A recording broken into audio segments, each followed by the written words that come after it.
Dios nos bendiga. Estamos viviendo un hermoso tiempo en la presencia de Dios en este culto. ¿Es así? ¿Lo estás sintiendo? ¿Lo estás viviendo? Porque esto no se trata solamente, como muchas veces decimos, de sentir. Se trata de vivirlo. A Cristo se lo vive. Se lo vive aquí en el culto, donde de alguna manera nosotros lo que vivimos en nuestros cultos, y más en los cultos pentecostales, porque hay una identidad pentecostal clara de lo que sucede en medio de nosotros. El manual de culto cristiano propone que un culto pentecostal, por ahí podemos saber cómo empieza, pero no sabemos cómo va a terminar. Amén. Porque tenemos algo que es expectativa por el obrar de Dios. Amén. Y ese factor sorpresa que propone la persona del Espíritu Santo en medio de la acción de la iglesia. Y eso que a veces el Espíritu obra a pesar de nosotros. Amén. Yo amo cuando Dios obra a pesar de mí, a pesar de cómo vengo, las ganas, el ánimo, lo despierto que puedo llegar a estar en el culto dormido, pero el Espíritu Santo es tan fiel que empieza a calar en lo más profundo de nuestro corazón. Y ya hoy nos daba esa invitación maravillosa a través de la reflexión de Brian. ¿Cuánto le abrimos la puerta? Amén. Y hoy más que nunca, el vivir esa experiencia de cenar con Él y Él con nosotros. ¿Sí? Y ahí nos habla de que la relación con Dios es reciprocidad. Amén. Es una relación con un ida y vuelta. No es mía solamente, no es de Él solamente, es de ambos. Amén. Entonces cuando nosotros venimos al culto, por supuesto que a Él le encantaría que todas las veces estuviéramos el 100% predispuestos. Amén. Nos pasa cuando realizamos alguna actividad desde las pastorales y oramos, Señor, prepara los corazones, predispone espiritualmente. Amén. Y Él está esperándonos y va a seguir hablando a nuestras vidas y a nuestros corazones. Y cuántos seguramente se quedaron llenos de lo que el Espíritu Santo nos habló la semana anterior. Amén. Por ahí para los hermanos también que no estuvieron, los hermanos de Benecer. La semana anterior nos llevamos el arca a casa. Amén. Nos llevamos el arca del pacto a nuestro hogar. Con la esperanza, con la predisposición y la decisión que lo que no había pasado tal vez en mucho tiempo en nuestras vidas, en nuestros contextos, en donde nos movemos, empiecen a suceder cosas provocadas por la presencia del Espíritu de Dios. ¿Cuánto lo están viendo? Hay cosas que no podemos atribuirnos ni a nuestra capacidad, ni a nuestra decisión, ni a nuestra inteligencia. Solo el Espíritu y la presencia de Dios son responsables de esas cosas. Y entonces yo me quedé toda la semana pensando, ¿no? Y también agradecía y decía, Señor, gracias por la herencia maravillosa. Amén. Gracias por la herencia que tenemos. Personalmente yo le agradecía porque mi padre había traído esa palabra y decía, gracias, Señor, por la herencia también de predicar tu palabra.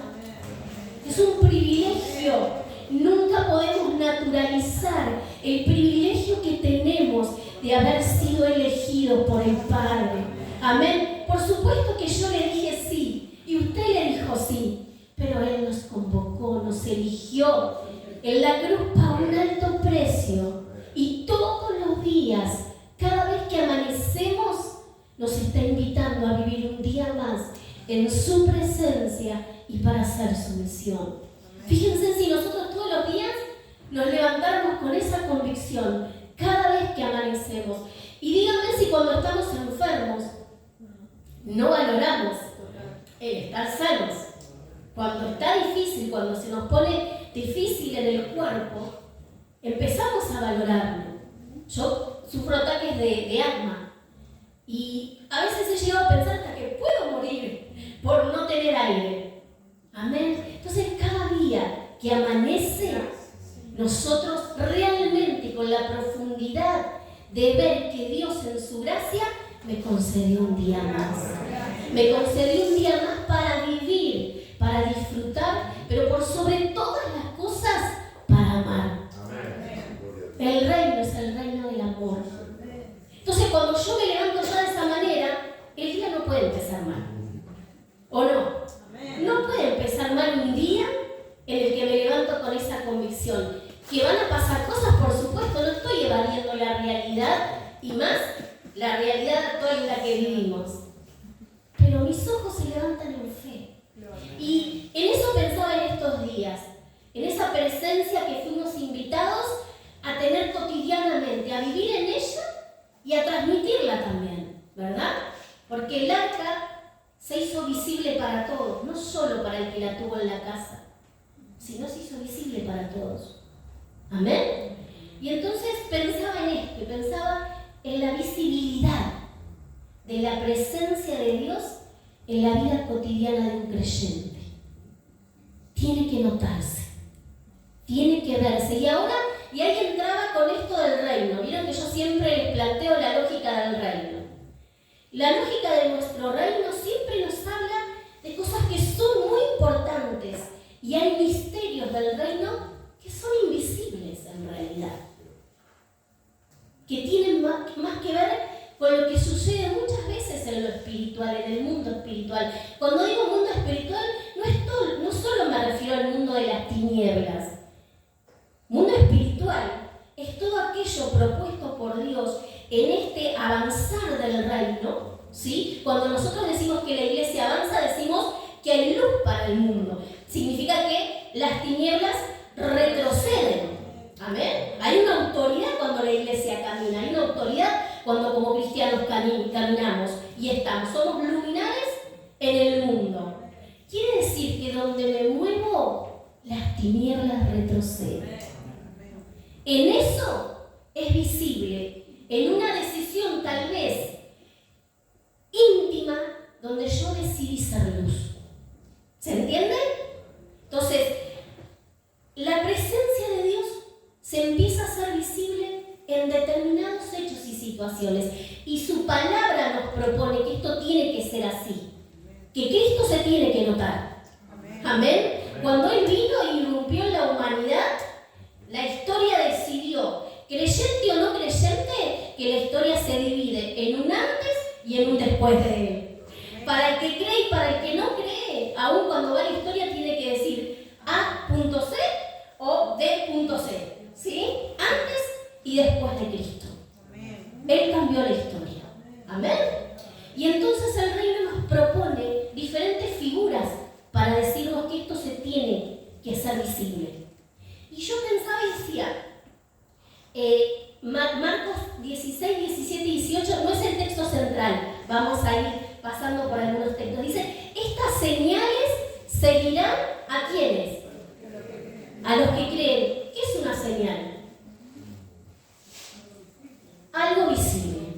Por ahí se me vienen más inmediatamente las señales de tránsito. A cuánta velocidad, si se puede doblar, si lo próximo que viene es una curva, ¿sí? O un cruce peligroso, ¿sí? Estas señales seguirán a los que creen. Si nosotros de alguna manera tuviéramos que dibujar esto, es que por donde caminamos hay flechas que indican que la iglesia está avanzando. Aquí hay un hijo de Dios, aquí hay una hija de Dios. Amén. Estas señales siguen, pero esas señales son porque nosotros en una decisión de fe las provocamos y las promovemos también. Amén. Porque dice que solo le suceden a quienes, a los que creen, al pueblo de Dios. Siguen a los que creen, siguen a los que tienen fe, siguen a aquellos que ven las cosas que no son como si fuesen. Amén. Otros ven una montaña, nosotros vemos que Dios corrió la montaña. Nosotros vemos que no hay camino, otros ven que no hay camino, nosotros vemos que Dios abrió caminos, aún en el desierto. Amén. Y nosotros vamos a encontrar en toda la esencia de la Biblia momentos donde donde Dios se mueve de esta manera. Estas señales siguen a los que creen. Quiere decir que hay algo de lo visible, del reino, de la misión, que tiene que materializarse. ¿Se entiende? Tiene que materializarse, tiene que notarse. Amén. Lo visible. Dice, por sus frutos los conoceréis. Volvemos, seguimos reforzando la idea. Por sus frutos los conoceréis. Amén. Justo ayer nos sorprendíamos con Martín, el mandarino lleno, salimos y de repente estaban todas amarillas. Yo les digo que ya entramos, por ahí, algunos entramos en una edad que ya nos gusta cultivar, sembrar, pero no, hay un regocijo tan grande de ver el resultado. Y Dios también es así. Cuando decimos por su fruto, cuando Él dice por su fruto los conocéis, no está diciendo solo como una manera despectiva, no. Está el hermano diciendo, es mi hijo, mirá sus frutos. Es mi hija, mirá sus frutos. Mirá el fruto que da. ¿Se entiende? Como yo orgullosa de mi mandarina. Así, el Señor mira. Así. Por sus frutos, por nuestros frutos, el mundo va a conocer que somos hijos del Rey. Amén. Nosotros somos esperanza de gloria, pero en esas cosas se ve que somos hijos del Rey. Amén. En esas cosas que materialmente son visibles. ¿Seguimos? ¿Sí? Qué importante. Yo pensaba en todas las imágenes que el Señor nos muestra, la visibilidad de la presencia de Dios, del reino, de su reino en nuestras vidas, y la verdad que quedaba maravillada. Amén. Dice que nosotros somos luz. Somos luz del mundo. Somos sal de la tierra. Amén. Y entonces uno va a encontrar distintas parábolas hablando acerca de la luz o afirmaciones. Pero una dice que, ¿dónde se coloca una luz? ¿A dónde se coloca? ¿La pondremos debajo de la mesa? No. ¿Debajo de la cama? No. Tiene que estar en un lugar visible. Amén. De esa manera nosotros nos convertimos en luminares, en un lugar visible. Jamás podemos ser iglesia si nos escondemos. Jamás podemos ser iglesia si nos encerramos. Porque somos luz, pero para este mundo. Amén. Somos luz, como dice su palabra. Cuando Lucas decía que venía Jesús a la tierra, dice que vino a dar luz en la más profunda oscuridad. Para alumbrar los caminos de la paz. Amén. La iglesia es luz en medio de este mundo. La iglesia es luz en medio de las heridas. La iglesia es luz en medio de la violencia. La iglesia es luz en medio del maltrato. Hablábamos con las maestras de escuela bíblica, terminábamos llorando en una reunión de planificación, la tercera que tenemos este año, y llorábamos porque problematizábamos el concepto de niñez y niñeces, ¿no? Esto hoy en día se habla en plural, niñeces.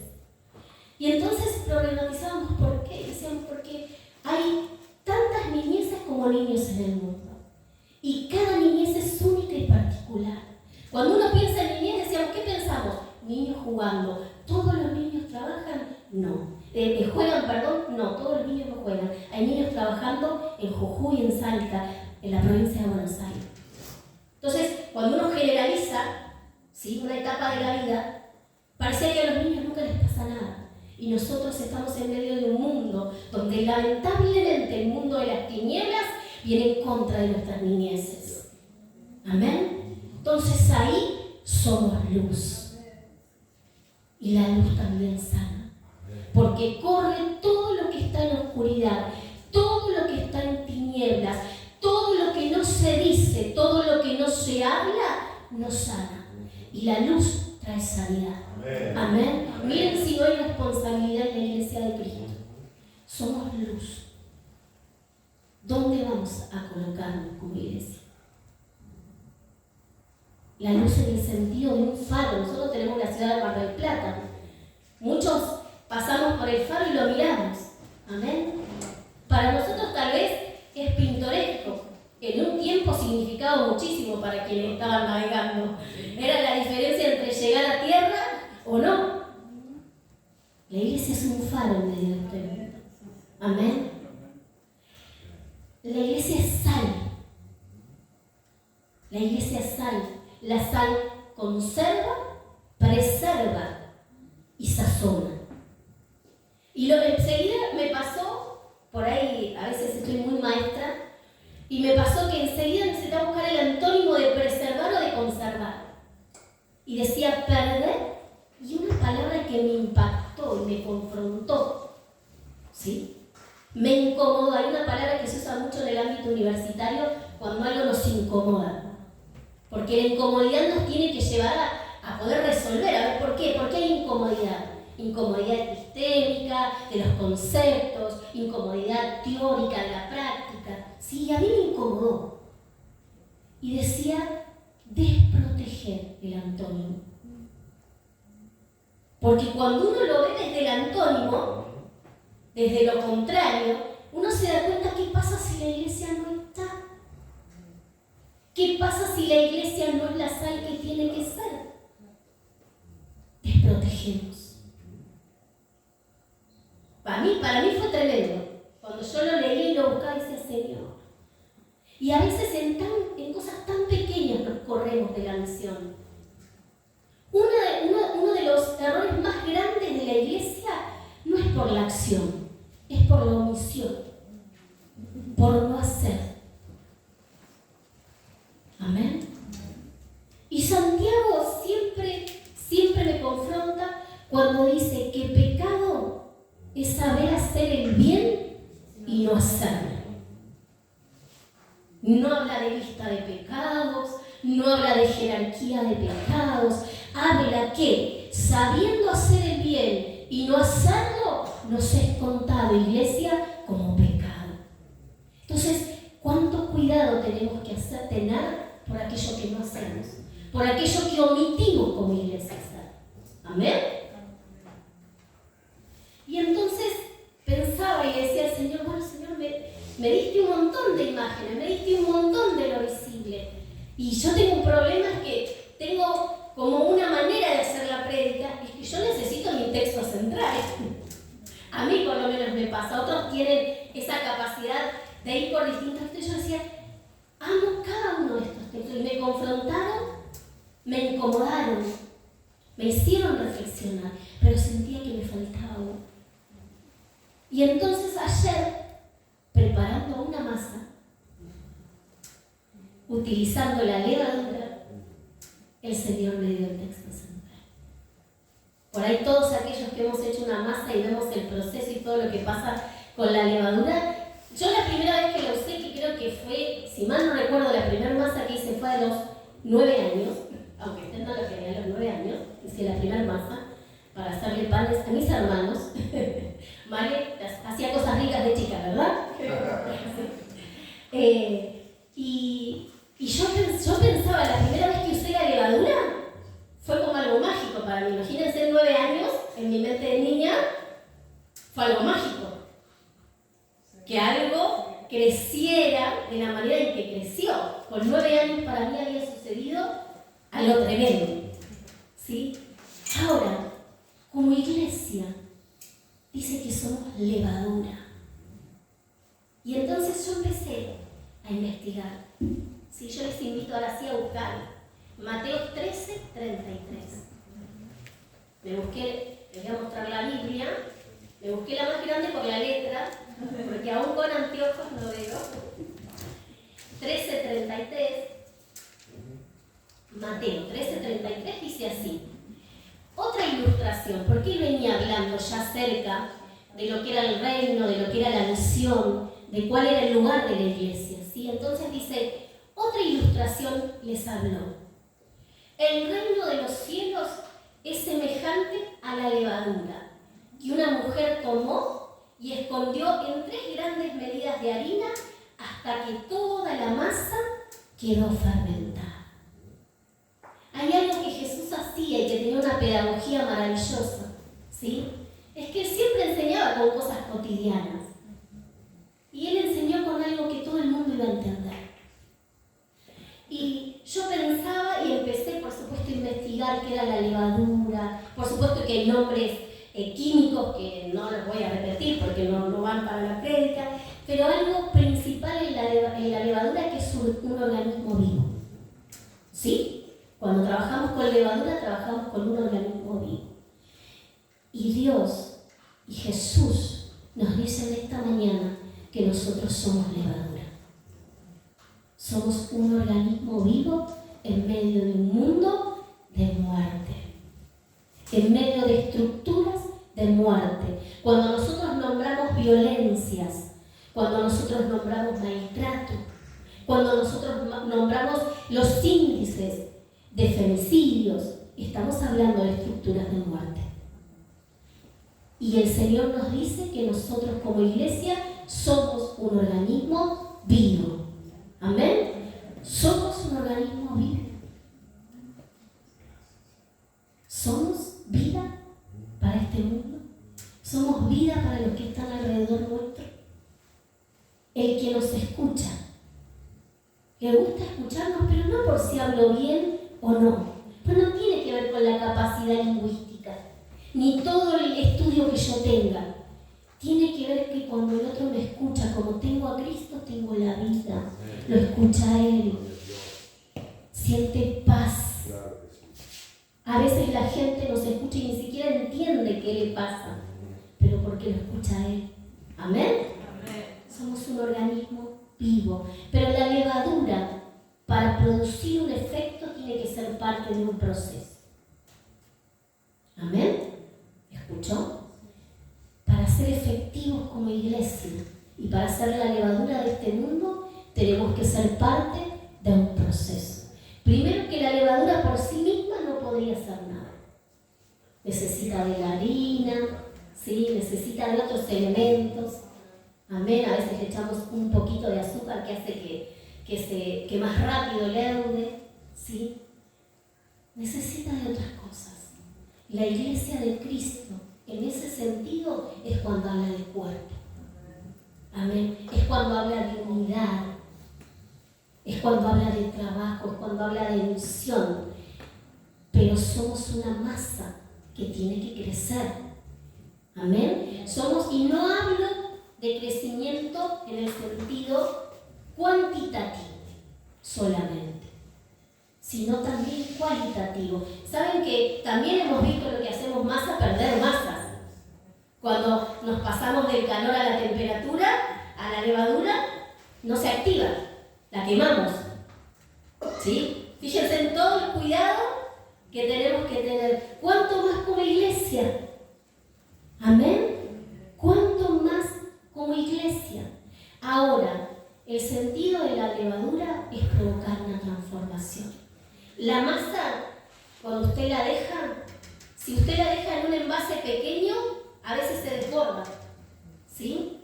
Porque tiene un crecimiento, tiene una transformación, es una fuerza, se vuelve una fuerza activa, ¿sí? Y eso tiene que ser la iglesia. Ahora, es una transformación que empieza desde nosotros hacia afuera. ¿Amén? Desde nosotros hacia afuera.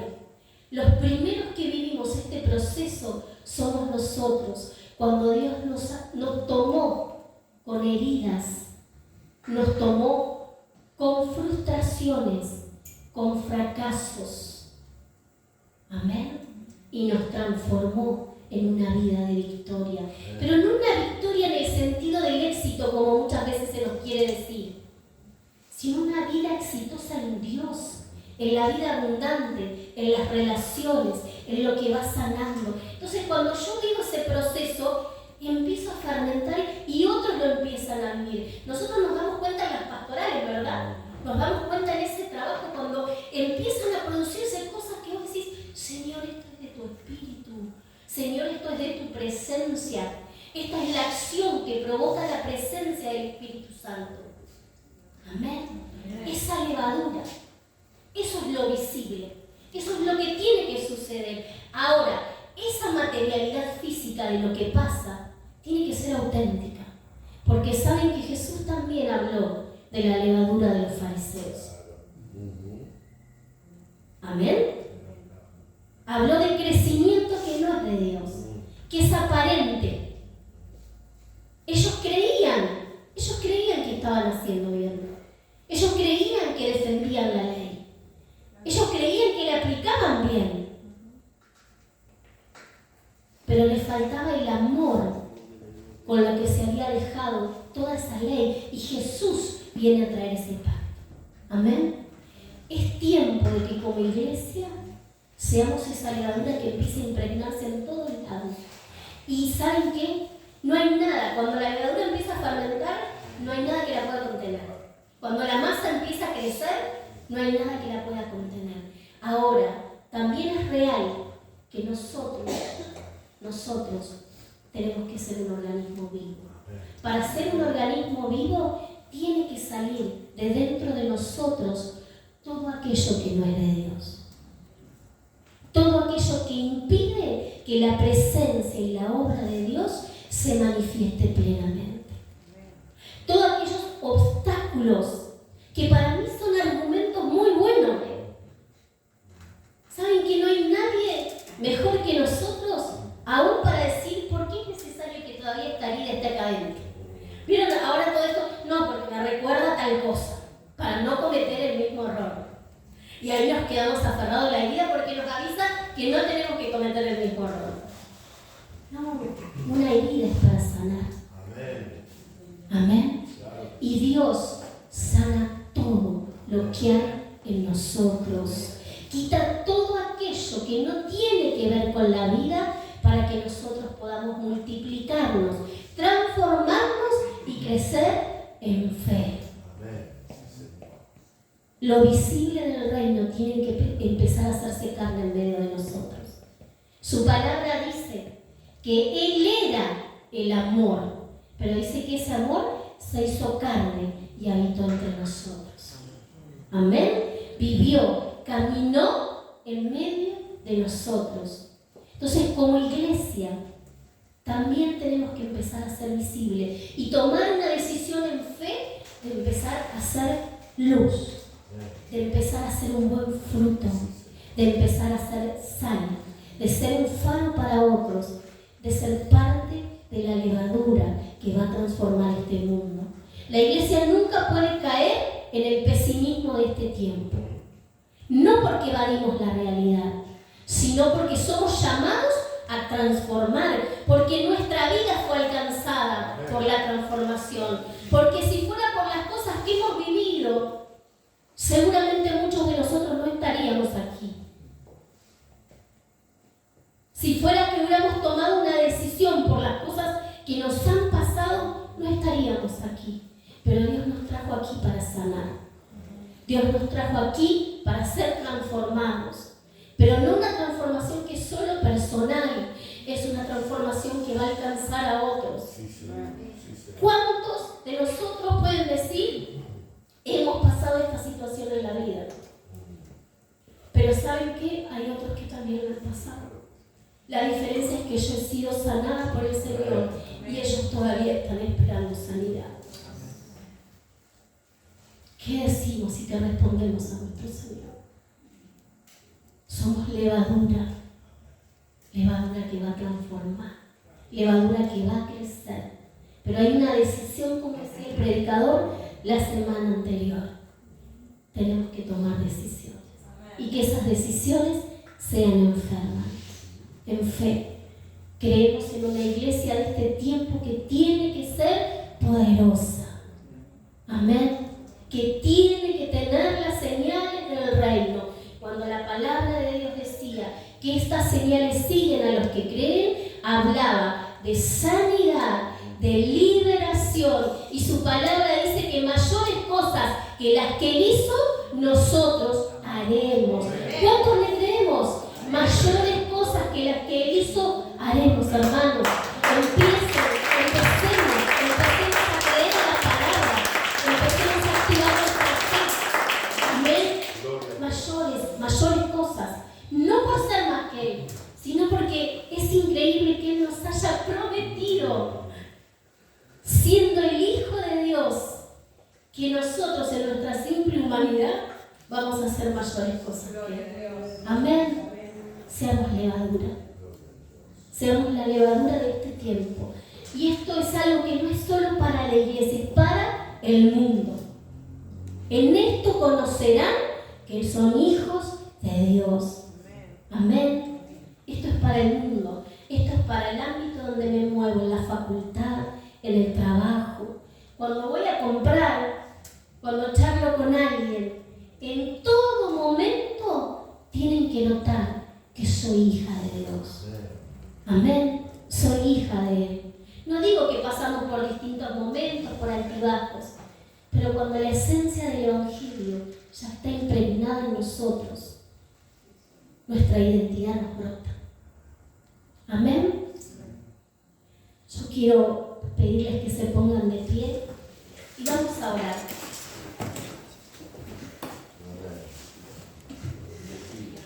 Tal vez en este proceso de ser levadura estamos en distintas etapas, porque la levadura le pasa que hasta que no está activa, está en una etapa, está inactiva justamente, ¿sí?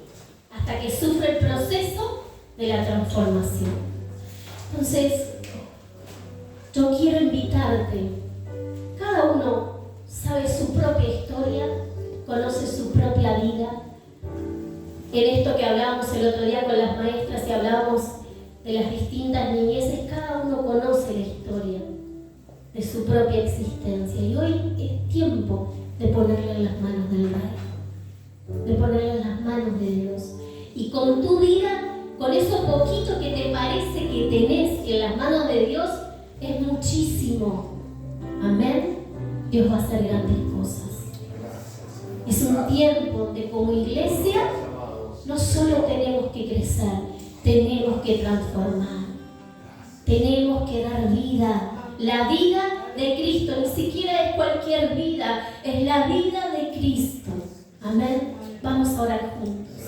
Amado Dios y Padre Celestial, te damos gracias, Señor. Te damos gracias por tu palabra. Te damos gracias por lo que nos habla, Señor. Porque tu reino se haga visible en medio de nuestras vidas. Padre, tú conoces todo lo que hay en lo más profundo de nuestro corazón. Tú conoces aquello que todavía no hemos podido sanar. Tú conoces aquello que todavía no hemos podido dejar.